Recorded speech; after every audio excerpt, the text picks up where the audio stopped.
Hola, ¿cómo está? Mi nombre es Julio Larriega, consultor de soluciones rentables y negocio, y en esta oportunidad te presento el webinar Detección de High Potential mediante la evaluación de desempeño. Desde ya les agradecemos haber aceptado nuestras invitaciones y aquí vamos a iniciar nuestro webinar. Una de las cosas de poder abordar el tema de la evaluación de desempeño, sabiendo que es una herramienta muy poderosa para la detección de High Potential, era importante compartir algunos datos que hemos podido recibir. Por ejemplo, recientemente Deloitte en el 2015 refirió que aquellos líderes que no son del área de recursos humanos están evaluando un poco cómo está la estrategia de recursos humanos con relación a la captación de talento, a la retención de talento. Decían que un 14% que su discusión era muy pobre, 24% dice que se defendían y el 34% adecuado. ¿Qué significa esto? De que hay un 72% de líderes que evalúan nuestra gestión que no están muy bien de acuerdo con nuestra estrategia en recursos humanos. ¿Sí? Y solamente un 24% que se siente satisfecho con esa estrategia o ese plan de recursos humanos que tenemos implementado. Por otro lado, ya en el año 2012, Pricewaterhouse ya decía que el 78% de los CEOs, estamos hablando de los directores de negocios, ¿sí? Que ya evaluaban cambiar la estrategia para alinear la estrategia de recursos humanos para alinear a los avances de negocio. ¿Sí? Entonces, realmente, y solamente un 30% de los CEOs también decían que solamente contaban con personal bastante alineado al enfoque que ellos tenían de su negocio, solamente en un 30%. O sea, había un 70% del personal que no guarda relación con la organización, lo que espera la organización para sus próximos desafíos. La verdad, ya tanto el 2012 como el 2015 reafirman un poco la tendencia a que la estrategia en materia de recursos humanos debe estar, aparte que muy alineada, muy enfocado a los desafíos de los nuevos negocios. Otro dato que nos llegó fue de Mercer del febrero de este último, en la cual pueden mostrar en la parte izquierda, por ejemplo, los diversos niveles o grupos ocupacionales que tenemos, ¿no? Si bien podemos empezar desde el CEO y podemos llegar hasta la parte más profesional o operativa en algunos casos, ¿no? Luego en la parte del medio pueden encontrar un poco, bajo título de estructuras y promociones, se pueden dar una idea más o menos de la cantidad de promociones que se dan por niveles. Es decir, si yo quisiera mirar un poco los primeros niveles de la organización, hay un 51% de promociones que se dan a ese nivel. Vayamos más abajo, por ejemplo, a nivel de supervisión, hay un 24% de supervisores que están siendo promocionados en ese nivel, ¿no? En los managers, que si bien es cierto representan el 8% de una estructura organizacional, el 23% son derivados de algunas promociones. Por otro lado, veamos los movimientos laterales que se pueden dar en una organización, que también es una forma de ir desarrollando personal. Los primeros niveles de la organización experimentan un 34% de movimientos laterales, ¿no? Y a nivel, por ejemplo, de manager hay un 15%, y esto sube conforme el nivel y la exposición se es más compleja. Y en los niveles, a nivel profesional de supervisores, el porcentaje se mantiene en un 3 y el 10%, ¿no? O sea, más allá de los números es estos niveles de porcentaje que se van dando tanto a nivel de promociones y movimientos laterales que se dan en una organización, cada vez siempre van teniendo mucho más fuerza en este tema, ¿no? La pregunta es qué hay detrás desde recursos humanos para poder viabilizar estos porcentajes de promociones, porque también esto tiene que ver con las salidas, y si ustedes miran más a la derecha, hay un porcentaje de salidas, es decir, más allá de las salidas voluntarias o involuntarias que se puedan presentar, las rotaciones, por ejemplo, en los niveles de profesional, pues es un 16% y en supervisor 13%. ¿Qué quiere decir? De que probablemente la rotación sigue siendo alta, sigue siendo alta. Entonces, de alguna forma hay que hacer los ajustes debidos a efecto de poder asegurarnos que lo que vayamos a promocionar o proponer como movimientos laterales, ciertos colaboradores guarden mucha relación con la descripción del puesto y con los desafíos que tiene la organización. Creo que una de las formas en la cual un gerente general se alinee, en la cual nos permita estar bien alineado con su pensar, con su filosofía, es que nosotros de alguna vez somos muy partícipes de los objetivos anuales, o por lo menos conocer cuáles son los objetivos anuales que tiene la compañía y las estrategias que se han definido para poder llegar a estos objetivos anuales, ¿no? De hecho, recursos humanos no puede permanecer ajeno. En la encuesta última que hicimos decía que el 50% depende de la gerencia general. Creo que está muy bien esa parte, ¿no? Pero el tema es que en el comité de gerencia, ¿qué porcentaje de los temas de recursos humanos están puestos en el tapete? Sí, o sea, ¿qué cantidad de tiempo en el comité se dedica para ver los temas de recursos humanos? No estamos hablando ¿cómo se llama?, de la prueba de evaluación. No, estamos hablando de la estrategia de recursos humanos frente a los objetivos anuales que hay que alcanzar por parte de la compañía. En una reunión que sostenía, decían que solamente un 2% estaban puestos. El 2% del tiempo del comité se dedicaba a tratar los temas de recursos humanos. Entonces, por un lado, sí es cierto, no se exponen los temas de recursos humanos, pero también eso depende de nosotros. Si nosotros estamos muy alineados y sabemos qué objetivos se van a plantear, qué estrategias se han definido para poder alcanzar esos objetivos y cuál es el modelo operativo para poder alcanzar esos resultados, de hecho, esto parte de definir cuál va a ser la estructura que se va a tener presente para esté aunado al modelo operativo para alcanzar los resultados.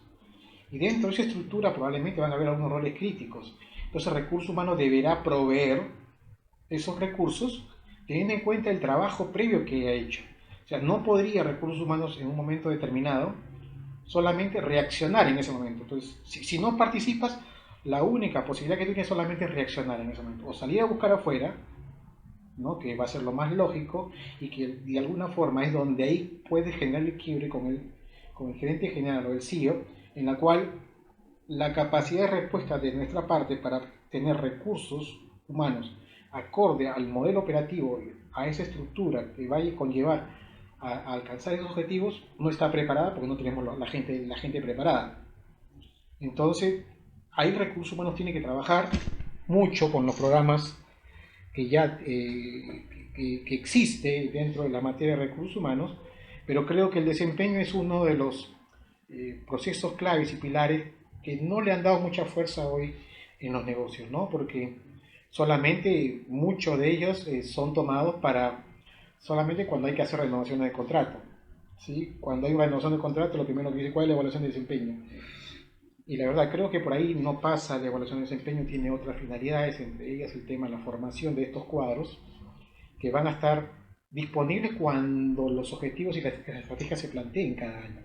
Entonces, ese desfase que reflejan los indicadores previamente que hemos presentado es porque no estamos participando y no estamos poniendo nuestros temas en el comité, ¿no? Yo creo que como decía, hay un 78% de gente aquí, de CEOs que están ansiosos de que el recurso humano esté muy alineado a los desafíos del negocio, pero tiene que estar preparado. Si yo presento un crecimiento por determinado canal, por determinado segmento, y diseño una estructura para ello, y pongo una posición clave dentro de ese manejo, lo que quiere es esperar que de recursos humanos me provea un recurso dentro de la compañía.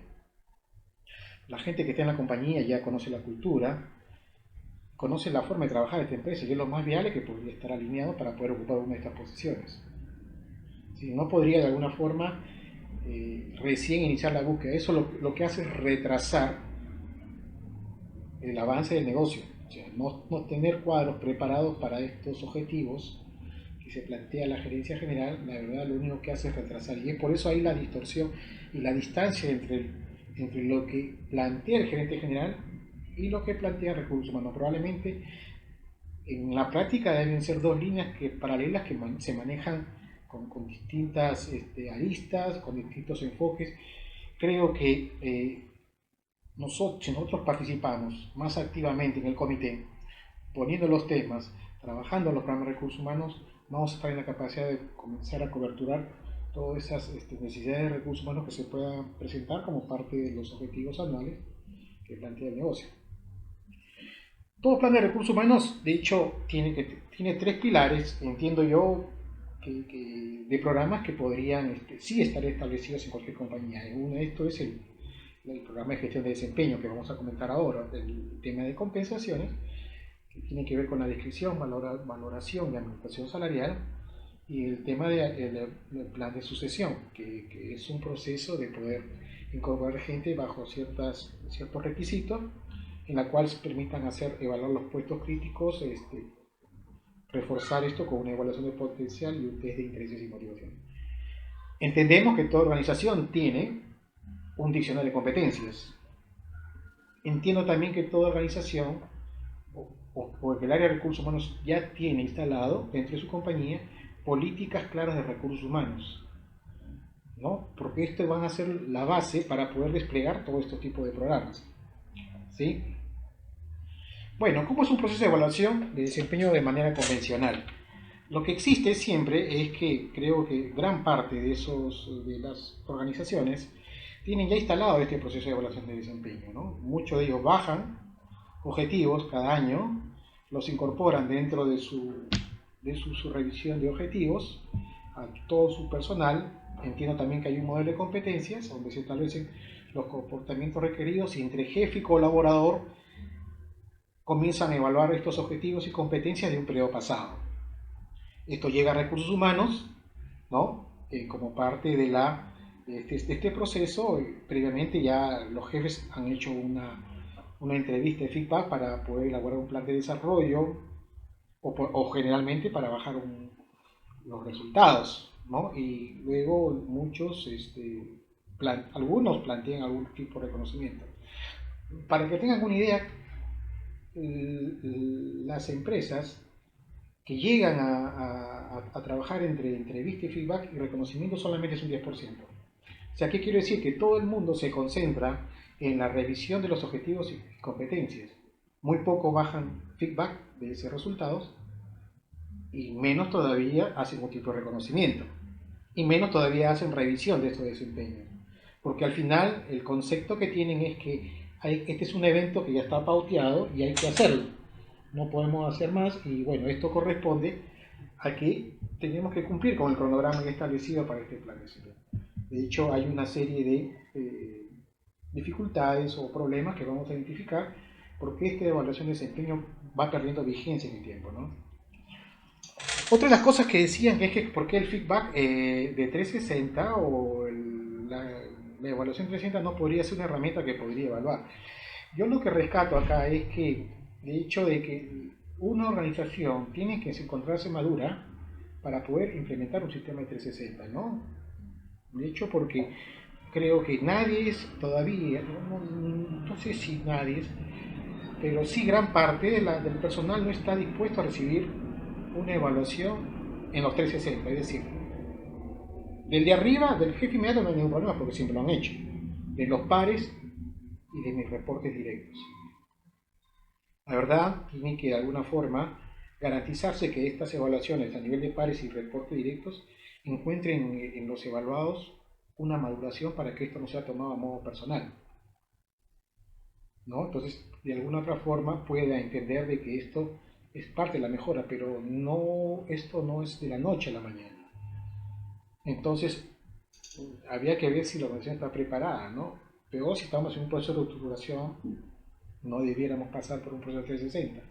Otros temas que también se tienen que ver es que a veces la administración de 360 no garantiza que se fluya como debe ser, porque hay todo un despliegue, aunque no parezca, todo un despliegue importante porque hay que garantizar que la votación se dé en todos los niveles, haya confidencialidad, anonimato, y que su procesamiento sea bastante confidencial y que por lo generalmente siempre los hacen una empresa externa, ¿no? Para garantizar ese anonimato y esa imparcialidad que pueden haber, porque al final todos nos sometemos a esta evaluación de 360, ¿no?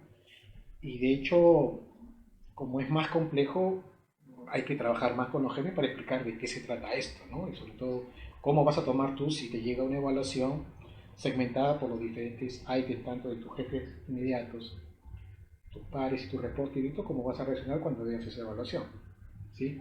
En mi experiencia han funcionado sí el 360 cuando ha habido una maduración. Más aún, la gente lo ha pedido. Cuando ya encuentras tú una madurez en la gente y trabajas en un programa de sensibilización, en la cual la gente siente de que sí, yo quiero mejorar, quiero estar en un programa de sucesión, un programa de high potential, pero ayúdame a resolver estos temas. Entonces ya parte de esa voluntad en la cual el trabajador se da cuenta que es necesario tener mucho más información de los otros para poder trabajar en esa mejora. Entonces ya hay una voluntad. Si no existe esto, la verdad, el implementarlo puede resultar más que una herramienta favorable, creo que desfavorable, ¿no?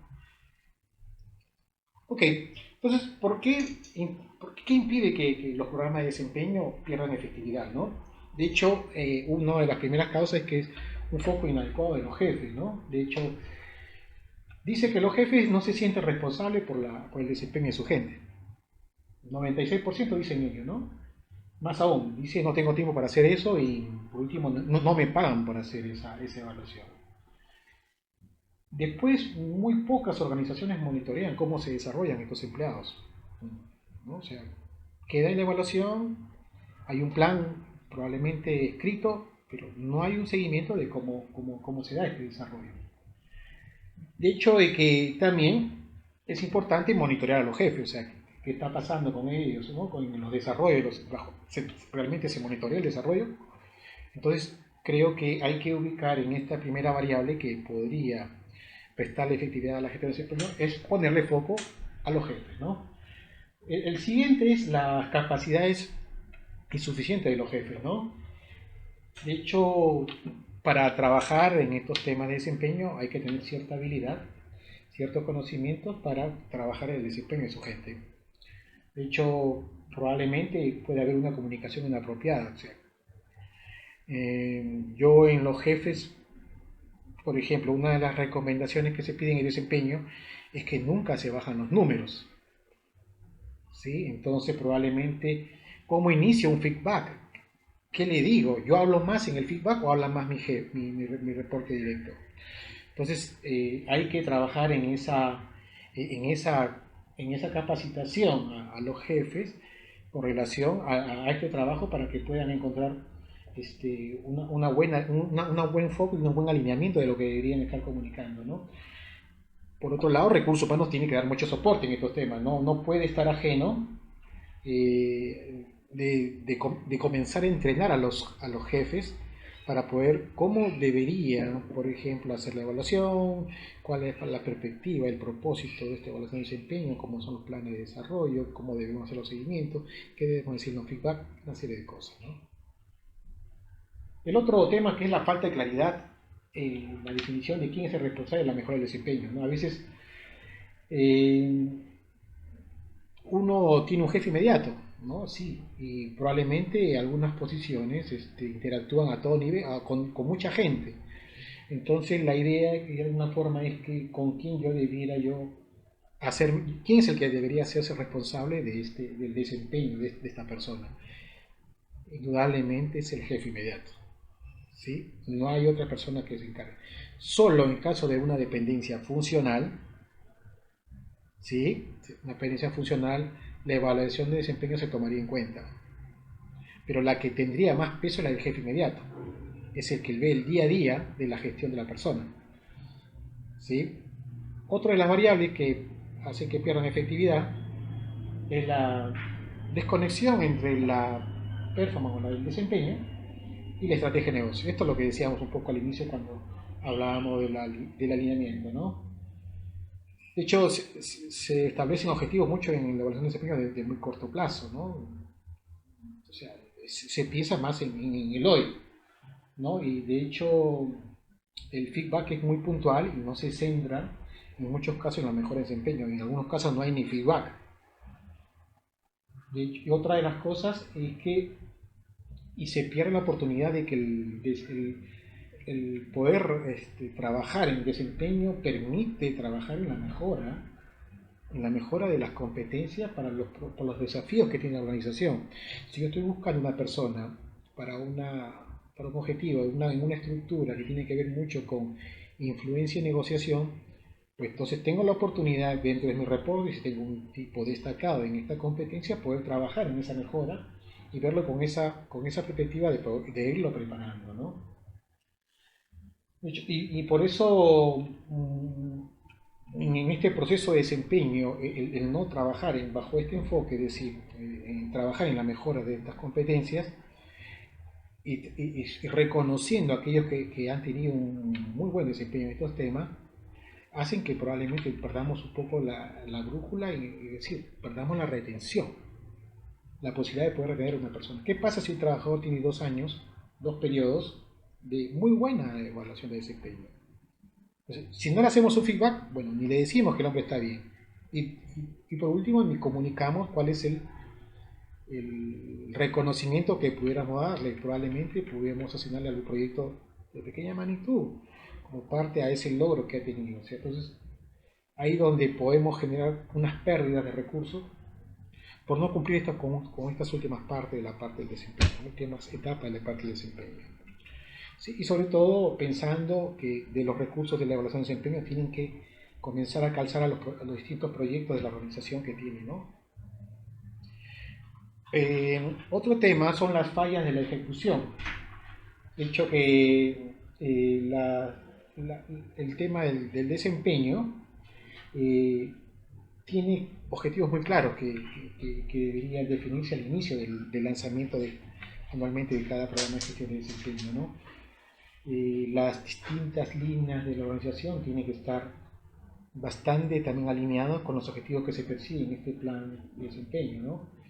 Y a veces los resultados que se generan de ahí no son utilizados para los fines que uno quiere, por ejemplo, para asociar al negocio, para poder trabajar en la sucesión, en los high potential. Muchas veces son utilizados para renovar contratos, ¿no?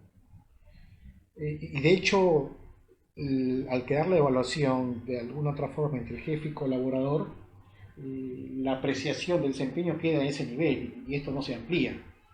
Entonces, como ustedes vieron en la anterior lámina, una lámina, los líderes de otras áreas nos están mirando y quieren saber que probablemente yo tengo un desempeño en distintas facetas de mi gestión. No siempre voy a trabajar el 100% de mi tiempo con mi jefe inmediato. Interactúo con otras áreas y ellos también de alguna forma tienen algo que opinar de nuestro desempeño. Y esa apertura favorece al jefe inmediato en conocer, decir, mira, esta es una faceta que este tipo estaba conociendo y que yo no conocía. Entonces, de alguna otra forma, el no tener bien estructurado, bien definido, con unos objetivos bastante claros que se persiguen en esta evaluación de desempeño, la evaluación de desempeño puede llevar a una subjetividad si esto no se amplía. Y bueno, y no solamente es un resultado, ¿no? Como le decíamos, no solamente concluye en un resultado para ver cuál es el puntaje alcanzado, ¿no? A veces se discute mucho, se cuestiona mucho que por qué a veces los programas de desempeño pueden estar mecanizados o no. O sea, estar en un sistema, no se trata, creo, de eso. Se trata que la conjunción de todo este programa de desempeño tenga una finalidad y tenga un alcance alineado a los desafíos de negocio y en la mejora del desarrollo de las personas. No pasa, no pasa indudablemente por el tema de que si está mecanizado o no. Otro de los temas es el rol del área de recursos humanos frente al proceso de desempeño, en ese sentido, ¿no? Como decíamos antes un poco, ¿no? Al quedar la evaluación entre jefe y colaborador, recursos humanos parte de una actuación muy pasiva, recibe y en muy pocas oportunidades pudiera observar alguna evaluación. Entonces, y solamente considera de que la evaluación del jefe inmediato, si es cierto, es determinante, puede ser la única opinión que pueda tener con relación al desempeño de una persona. Y creo que ahí perdemos un espacio. Creo que si se amplía y contribuimos con una ampliación del desempeño de las personas para eliminar esa subjetividad, creo que recursos humanos puede de alguna forma ampliar ese desempeño y conocer más de la persona. y detectar cuadros potenciales, ¿no? No tener una actuación muy pasiva, porque no solamente es lanzarlo y ya, que se cumpla y decirle a cada jefe, ustedes ya hicieron esto, esto, esto, y ya, la verdad que no. O que después de la evaluación de desempeño elaboremos un plan de una cantidad de cursos y vayamos donde el gerente y si lo digamos para que nos apruebe. Y la verdad que el gerente gerente general está buscando otra cosa, ¿sí?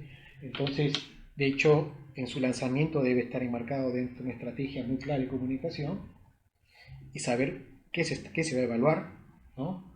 De hecho, es importante que Recursos Humanos logre que las áreas se involucren. Si no hay un trabajo de comunicación y de perspectiva de que esta gestión de desempeño tiene un efecto de primer orden para los desafíos de la organización, probablemente los jefes pierdan interés en estos temas. Conocer también cuál es el rol de cada uno en este proceso de desempeño. Es importante saber qué hace el evaluador, qué hace el evaluado y qué hace recursos humanos. Y la gerencia general, de hecho, también tendría que jugar un rol en esta cosa para apoyar en el lanzamiento de este programa de desempeño que se da cada año. Ok, estos son algunas de las variables, o podría mencionar por qué la gestión de desempeño hoy pierde mucha efectividad, ¿no?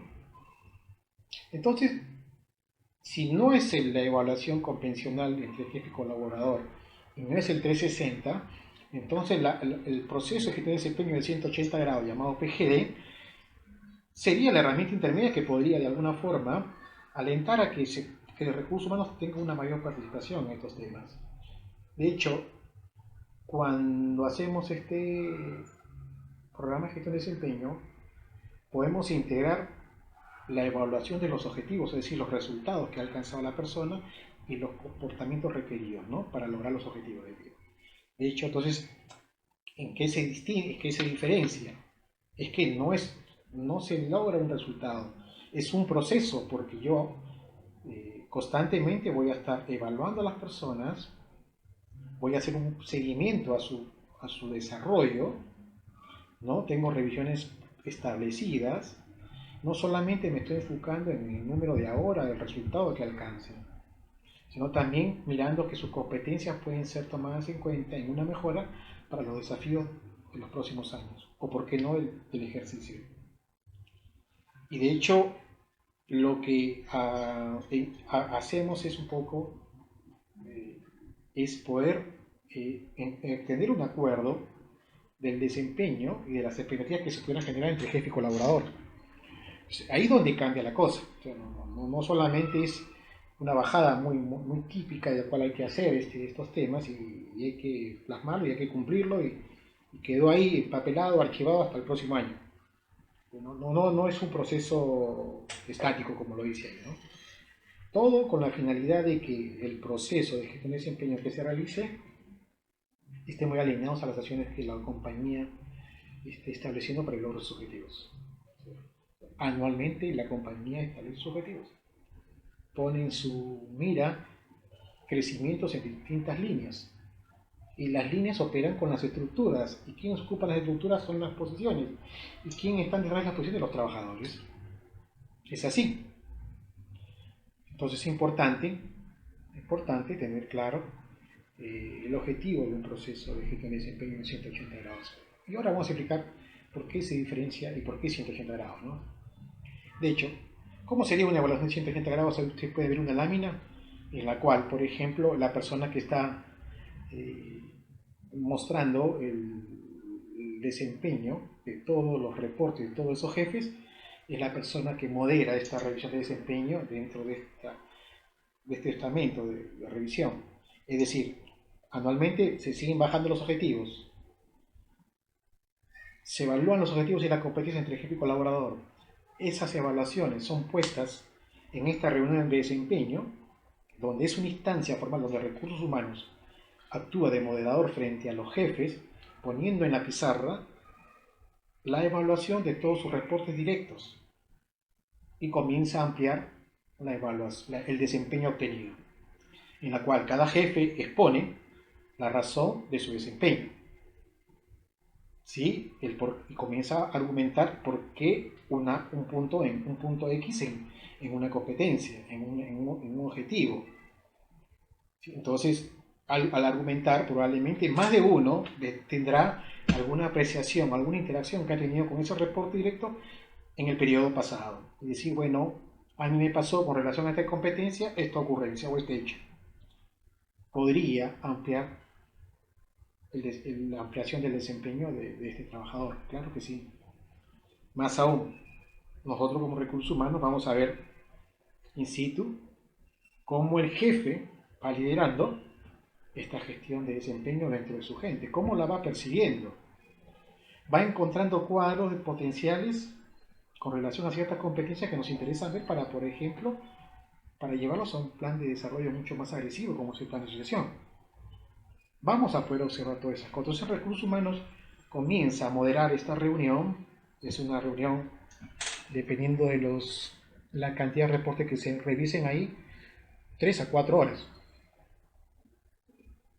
Porque van a haber opiniones, cuestionamientos entre los jefes inmediatos y uno tiene que tener esa habilidad para moderar esa discusión sana, siempre con el objetivo principal, es la mejora del desarrollo de las competencias de nuestros trabajadores.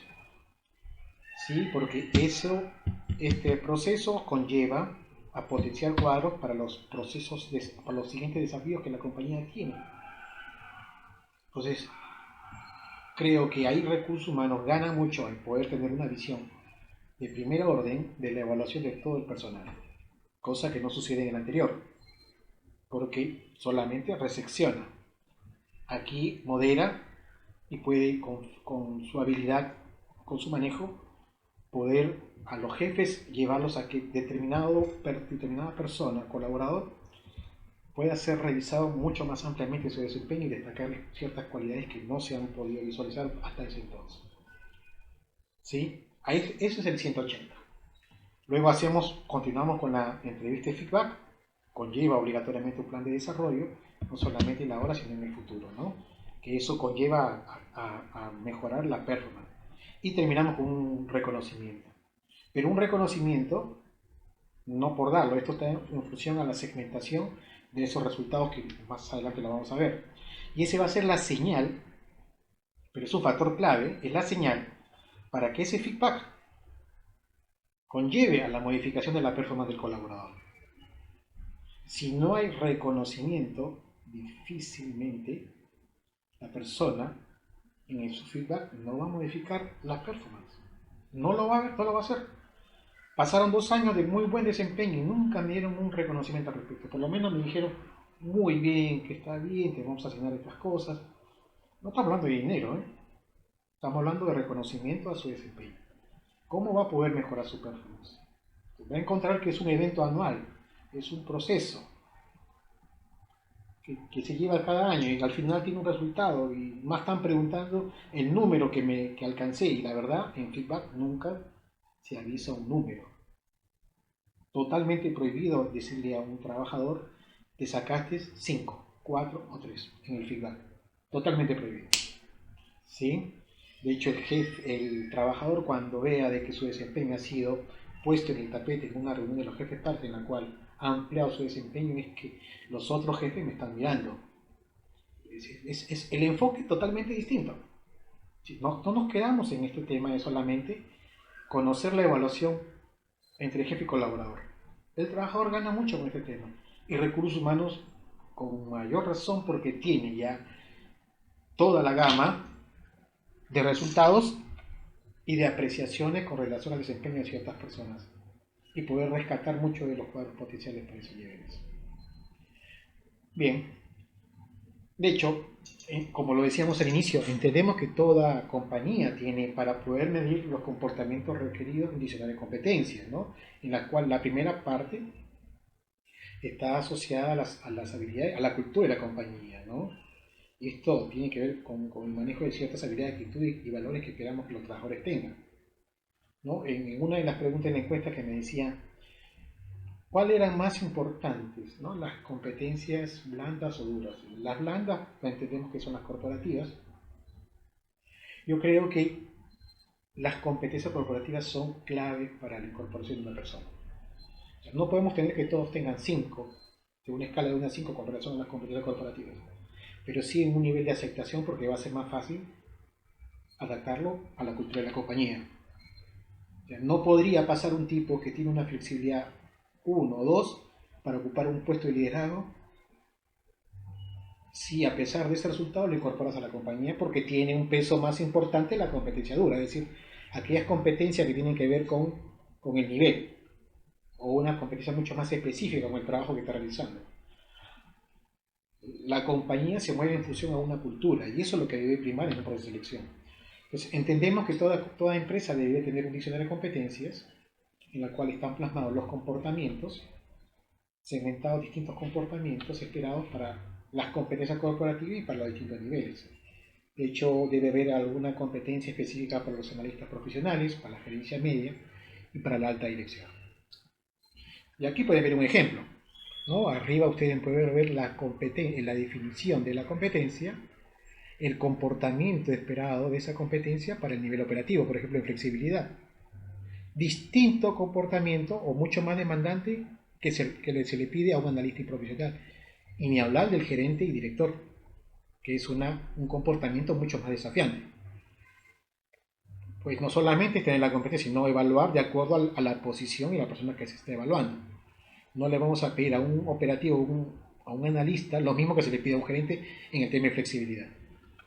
Y esto aplica para las competencias no solamente corporativas, sino también las específicas.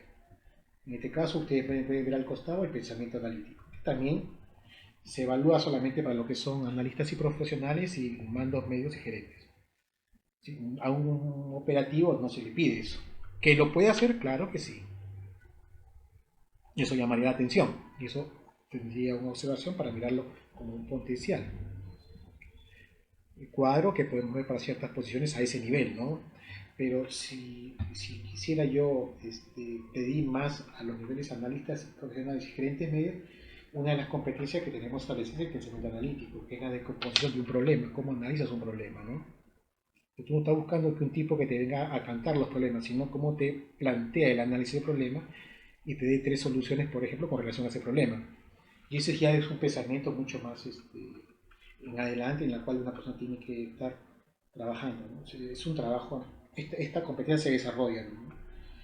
Pero tiene que tener una compañía un diccionario de competencia para poderlo contrastar, si no, ¿contra qué lo voy a evaluar? Me piden que evalúen las competencias, sí, pero tengo que tener los comportamientos. Yo leo los comportamientos del nivel operativo, lo contrasto contra mi escala de valoración, de acuerdo a lo que ha actuado en el periodo pasado y determino el puntaje que le debo asignar.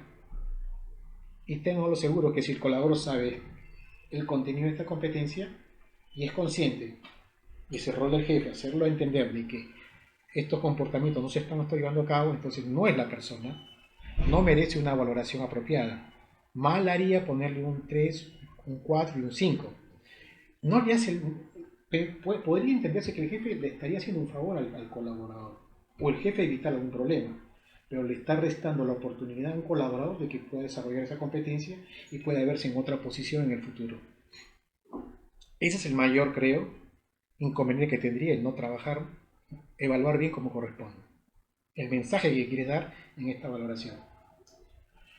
Una vez que se producen los resultados, entre resultados y competencias, los resultados nos dan una segmentación y podemos detectar potenciales, ¿no?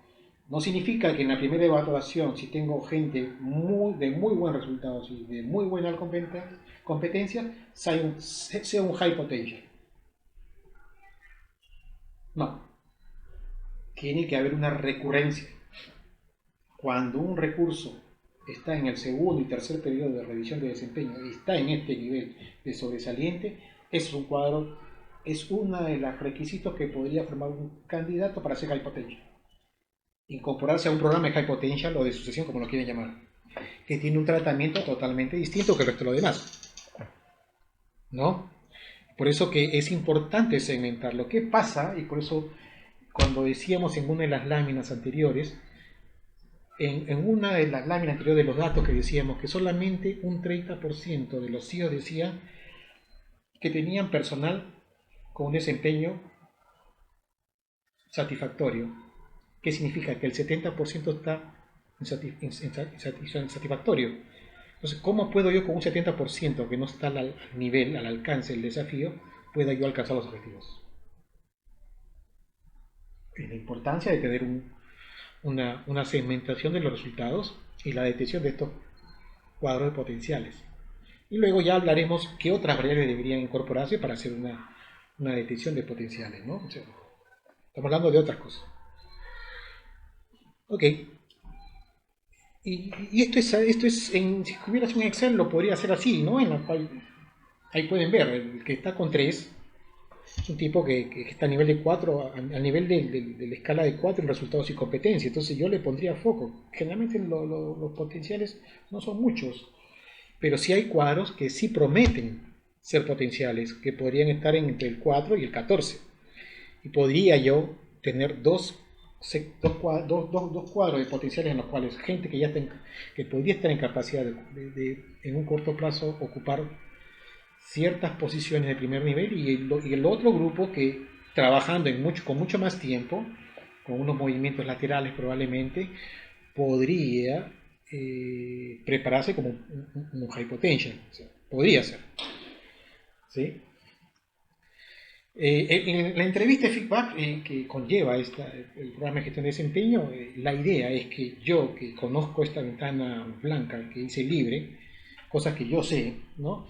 La otra persona, el evaluador, a través de esta sesión formal, ¿no? Porque hay que dar el ritual del caso del feedback, porque es lo más importante de este proceso, es que abra esa ventana blanca, en la cual el evaluador comienza a encontrar cosas que esta persona no sabía que hacía bien. Entonces, cuando la ventana blanca se abre, es donde yo amplío, ¿no?, todas esas potencialidades que tiene la persona. Hay cosas que la persona desconoce, ni sabe que las hace bien. Y por últimamente, hay temas que, más allá de su labor, cosas que hace que podrían servir para la organización, ¿no? Yo he tenido casos en los cuales hay gente que manejaban hasta un nivel de computación extraordinario y nunca lo relevaron. Y nos sirvió muchísimo para trabajar todo el tema de comunicación, con el despliegue de boletines, videos. Y la verdad son cosas que uno solamente cuando hace una entrevista de feedback, tomando en cuenta los momentos que estamos mencionando ahí, es decir, no es lo mismo hablar al inicio que al final. Al momento en el balance de año, ¿qué debería yo decir y qué debería yo hablar? ¿No? Entonces todo tiene un momento en el cual podemos destacar esas potencialidades que podemos encontrar en esta entrevista de feedback. Reitero nuevamente, no es para bajar los resultados, no es para decir 1, 2, 3 o 4 o 5 en determinada competencia. Es el grave error que tendríamos que haríamos si no trabajamos de tipo de resultados. La idea es que en esta entrevista, en esta sesión, tomando en cuenta los momentos de la entrevista, por lo cual también hay que preparar a los jefes, por eso decíamos acá de recursos humanos, hay que trabajar en la preparación de los jefes, tendría que decir qué cosa hay que decir. Y lo que se le pide es que plantear el plan de formación, tomando en cuenta las competencias que son fuertes para esta persona en su posición, poder trabajar algunos programas de desarrollo. ¿Sí? Apalancarse en lo fuerte que tiene esta persona, ¿sí?, para poder plantear un plan de formación y desarrollo. Y sobre esto, la entrevista de feedback va a tener un rol importante por parte del evaluador, porque va a tener que hacer ese trabajo de que persuada al evaluado de que tome conciencia y se preocupe por la competencia que necesita mejorar, que probablemente sea una limitación para verse en otra posición o para crecer en la compañía.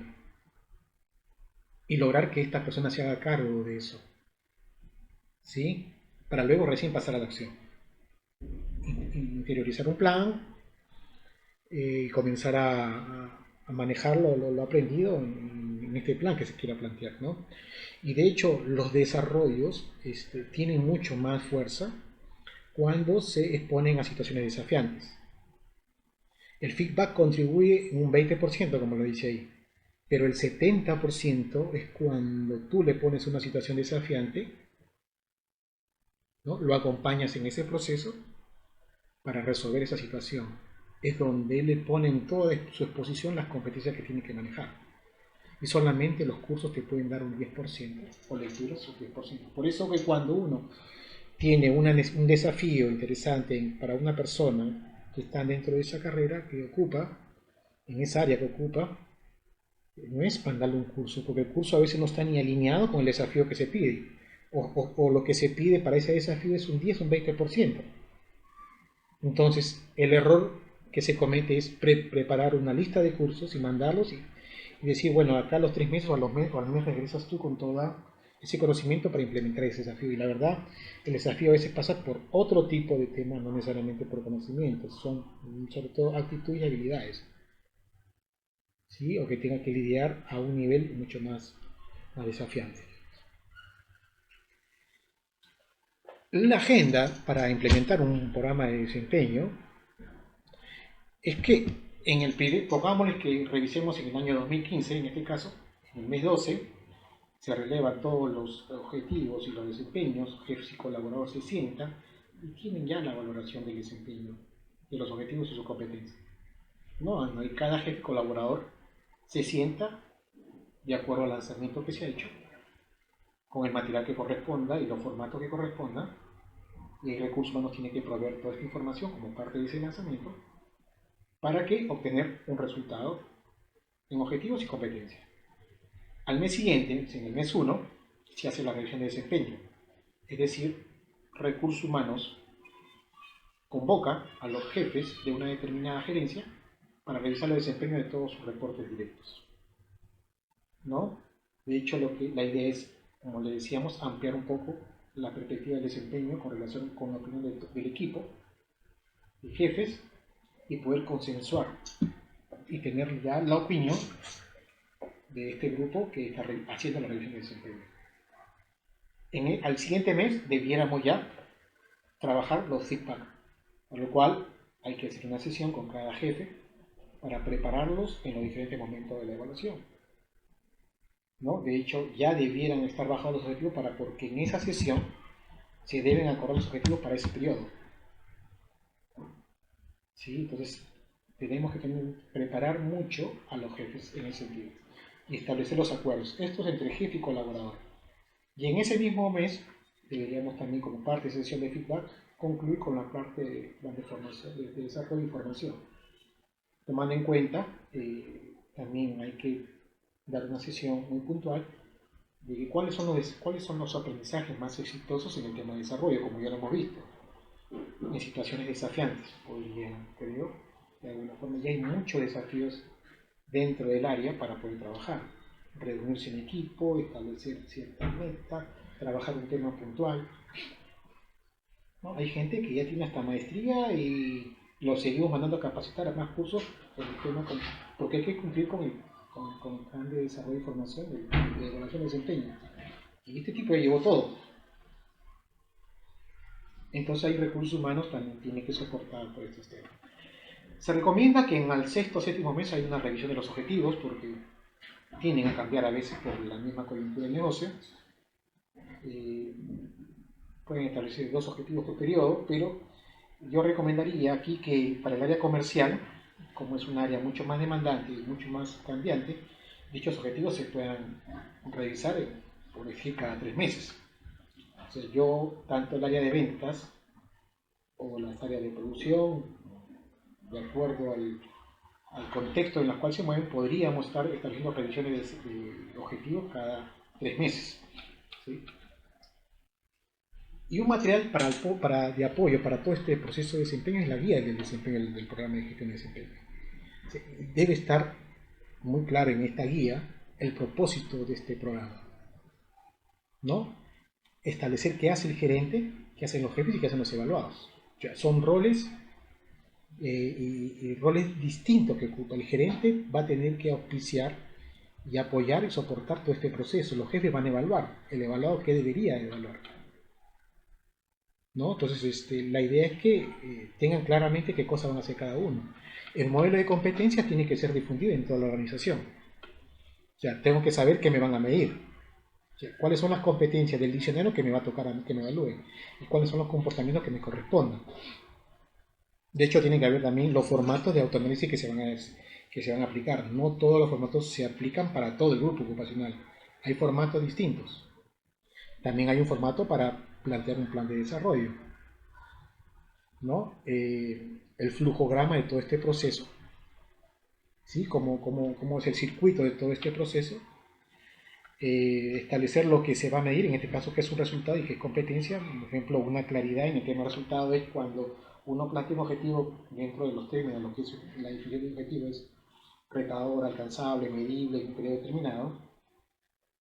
Llega el periodo y dice, el tipo no llegó al resultado, pero la verdad que lo hizo con una garra, con una fuerza, pero no logró el objetivo. No logró el objetivo. Entonces, por esa razón de haberlo hecho con una garra tremenda, con ese esfuerzo tremendo, pero no alcanzó el objetivo, ya estamos premiando ese resultado. Y el resultado es muy claro, se alcanzó o no se alcanzó. No hay dos, no hay más valoración. No hay más valoración en ese sentido. ¿Se alcanzó o no se alcanzó? Otra de las cosas que tenemos dentro de ese modelo de competencia es el diccionario mismo, que debe estar segmentado por nivel, ¿no? Ya lo habíamos comentado. Las escalas de valoración, tanto para resultados, objetivos y competencias, son distintas.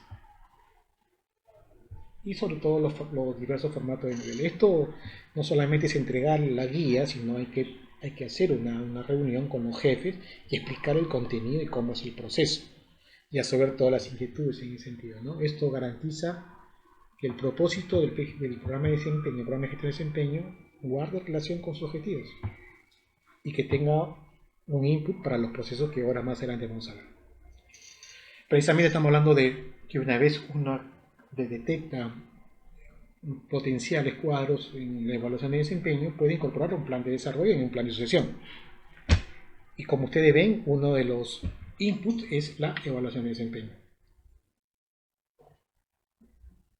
Pero yo no tomaría gente que solamente en un periodo haya sido sobresaliente.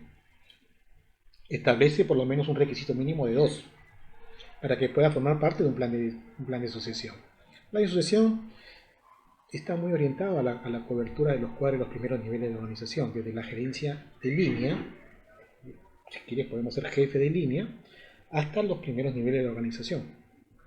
¿Qué debemos tener en cuenta también? ¿Cuáles son las proyecciones de negocio? Por eso decíamos un poco del comité, ¿no? La idea es que tú te sientes con el gerente general sienta que tú te has identificado con los proyectos de negocio de la compañía. Hay que ver si hay fusiones, si hay reestructuración, si hay proyectos que podrían alentar a que sepas lo que va a venir para que tú puedas un poco encontrar recursos para esas proyecciones de negocio. De los puestos críticos que existen en la organización, sobre todo aquellos que tienen un expertise que no lo vas a encontrar en el mercado, requiere identificarlos. Si no es lo mismo tener la pérdida de un recurso del área comercial, del área de coordinación de negocio, que un puesto de administración y de soporte. Son cosas distintas. En ese sentido, hay toda una metodología para resolver estos puestos críticos, teniendo en cuenta la contribución que tengan estos puestos críticos al negocio y la pérdida de ellos en la organización y lo que podría costar esa pérdida en la consecución de los objetivos del negocio de la compañía. Otro tema que debemos tener en cuenta en el tema de alto potencial es poder estimar cuál es la capacidad que podría tener una persona para poder asumir roles mucho más desafiantes planteados en las primeras líneas de la organización, como parte del plan de sucesión. Es importante conocer cuál es el estilo de comunicación, liderazgo, y más aún se miden otras competencias distintas a las que hemos evaluado en la evaluación de desempeño. Con relación a los intereses y motivaciones, que es otra variable que tendríamos que tener en cuenta, es que debemos conocer si realmente la persona que puede formar parte de estos programas o de este proceso realmente tiene un verdadero interés y motivación. ¿Qué pasa si el especialista quiere seguir siendo especialista? No lo vas a cambiar para una posición de primer nivel, sobre todo si lo vas a mandar a liderar un proyecto. Va a volver a su especialidad o aquellos cuadros, aquellas personas que dentro de su motivación e interés priman mucho su estilo de vida. Y tú tienes que mandar a un tipo a lugares con la cual tenga que alejarse de la familia, o si va con la familia, alejarse de su entorno. Entonces probablemente pueda ser algunos factores determinantes que una persona pudiera estar involucrada en estos temas. No podría, de alguna forma, una persona que no guarde interés personal dentro de sus intereses y motivaciones esté ubicada en una posición que demande de estas cosas. O sea, y el que quiere desafío, ténganlo por seguro, cuando lo identifiquen bien, va a ir a cualquier lugar con tal de que le dé desafío. O hay gente que si no le da desafío se aburre de la compañía y se va, porque son gentes hechas para estos temas. Entonces hay que también relevar los intereses y motivaciones. Los potenciales, generalmente, como decíamos, son pocos niveles, están en los primeros niveles de la organización y su crecimiento no es lento. Por ejemplo, solamente están 3-5% de la población. Esto se vio reflejado en los primeros cuadros de los datos que encontrábamos sobre, que decía un poco la gente de Mercer, que son los cuadros que tienen menos cantidad, pero tienen un mayor nivel de promociones. ¿Sí? Es que muchas promociones se dan a estos niveles. ¿Sí? Y sobre todo poder identificar a aquellos que tengan un expertise distinto, ¿no? Por ejemplo, donde trabajaba había una formación que no estaba en el mercado. Y al no estar en el mercado, tendríamos que formar dentro de la compañía, ¿no? Hay dos tipos de potenciales, aquellos que están ocupando el primer nivel de organización y aquellos que están por debajo de ello, es decir, los que buscan la gerencia media, ¿no? La gerencia de línea. Entonces, podemos identificar cuadros para estos dos grupos de potenciales, ¿no? Por eso el desempeño es una de las herramientas fuertes que podría de alguna forma alentar estos temas.